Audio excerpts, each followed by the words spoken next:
Hi,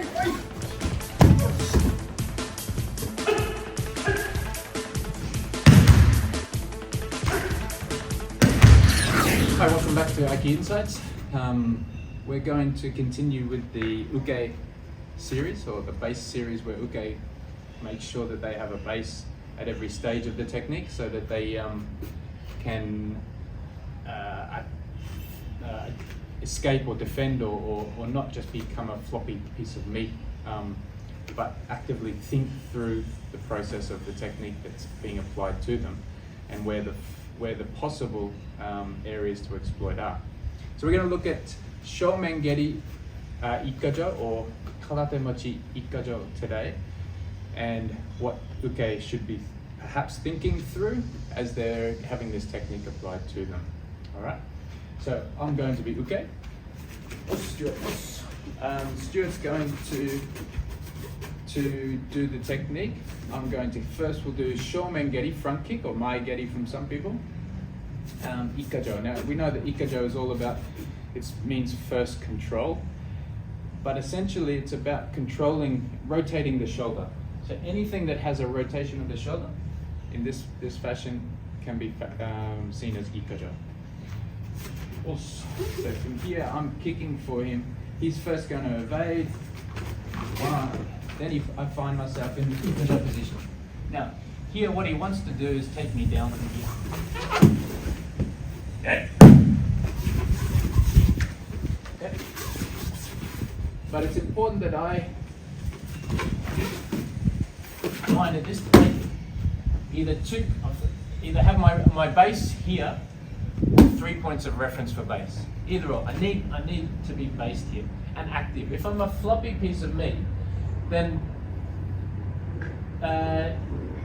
Shite just has full control of me and can probably not even take me down, but just rip my shoulder off here. But so I need to have some sort of active, it's not resistance, it's connection. So from here I'm just connecting and finding my base. So now I can think about what I'm going to do next. And it also helps Shite, because if Shite doesn't do the technique correctly, now just do it poorly, just pull, it doesn't work. Okay, he knows it doesn't work. But if I'm a floppy piece and he does it incorrectly, I still go with it. And he can continue to train ineffectively and incorrectly and never see his mistakes. So as uke, we have to be almost the teacher and the guide of Shite, so that they can see where they have to be and they can feel where they have to be in order to control me. So we do that again. Now at this point, I'm going to activate and find my base. Now he can feel where I am. So if he doesn't do it correctly, he's not getting this. Now he keeps me in his center.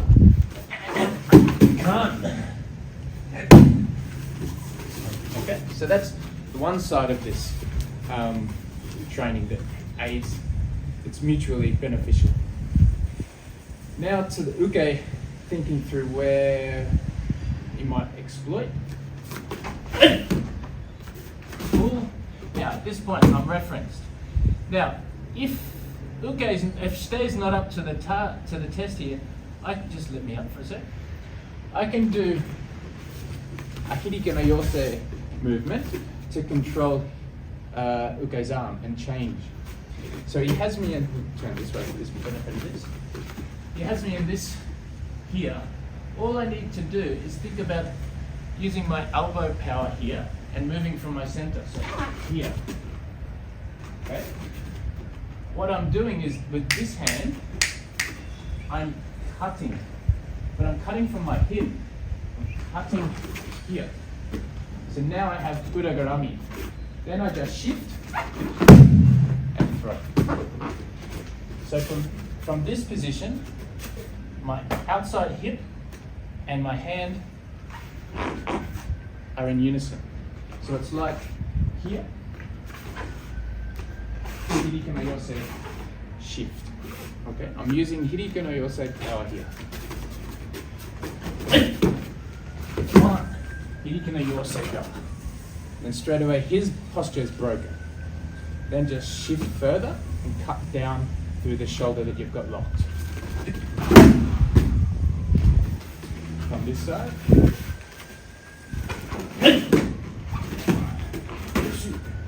But I must find kamae here.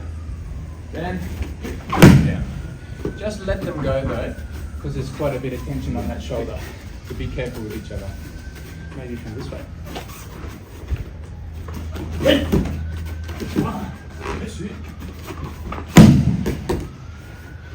And from this way. From here, balance, and use your hip. You could keep that in, go in, and continue to lock that arm. Okay.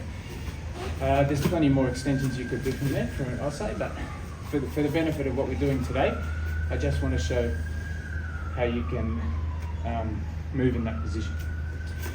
Another thing you could do, so that was Hiriki no Yose, driving you into Urugarami. Let's see what else comes. One, step behind.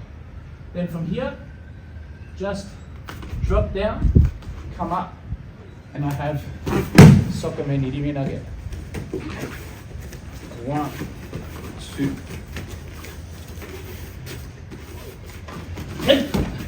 1, 2. So I've just moved from here, and I've come to here. Now I'm just going to think about tai no henko-ichi. Tai no henko-ichi. Again, the Kihon dosa informs where we can go as the uke here.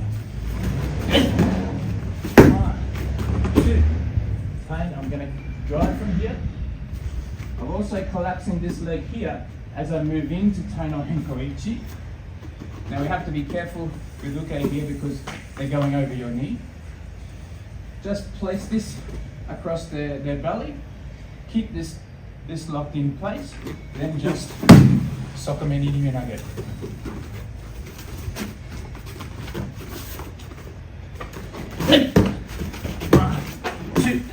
In.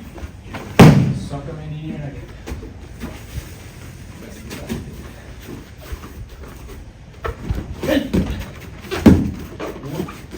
Sokome nirimi nage.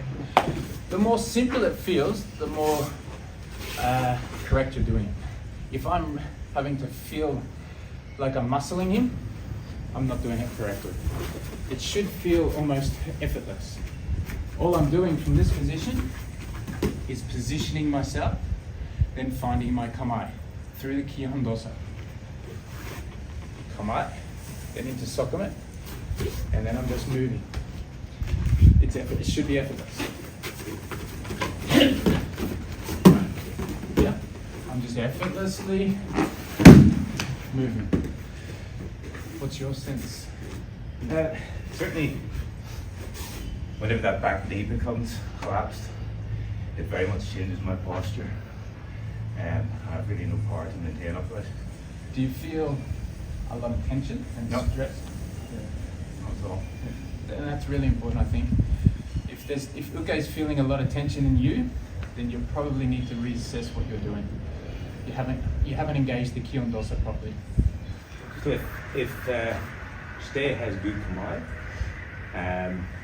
is there still an opportunity or vulnerability to counter that technique? No.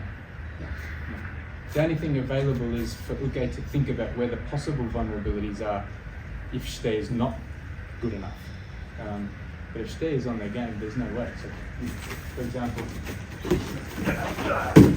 there's no opportunity there unless I give him one, right? Yeah. Give it. Now, at this point, I'm still threatening. Now he's got the opportunity. So if Shite is on their game and they have you locked and there isn't. But that's not to say that Shite is always perfect. None of us are perfect. So there's still the value in uke looking at the possible vulnerabilities of every technique if Shite is not good enough. Good question. So to recap, we just did Urugarami and Sokome nirimi nage today. The first one, I've got to we'll recap through Katate Matsuri. So here, so you're going. So from here, I'm in this position. Okay. The first one we did was udagarami. I just used Hideki no Yosei power, then came down through the shoulder. Okay, that was the first one, udagarami. Second one was we come into position. Sokomi Nage. Use your third reference point to come behind. Then collapse the leg. Come up into Sokomi. We'll do one more time.